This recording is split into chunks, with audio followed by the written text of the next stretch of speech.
ఓం రాయమ్మ ఇట్లా ఓం అను నువ్వు అను. ఓం అను. సరే ఓం అను.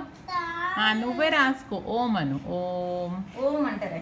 ఓం నమ శివాయ నమ శివాయ నమ శివాయ. చెప్పు నమ శివాయ. సిద్ధం నమః.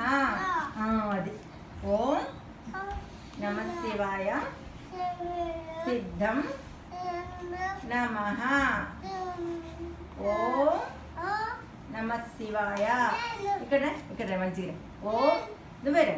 ఓం అది ఇట్లా రాయాలి. ఓం నమ శివాయ చెప్పు. ఓం కూర్చోడానికి ఆసనాలు పెట్టుకుంటారు. ఇస్తున్నాను కూర్చో. ముక్కు వస్తుంది అందుకే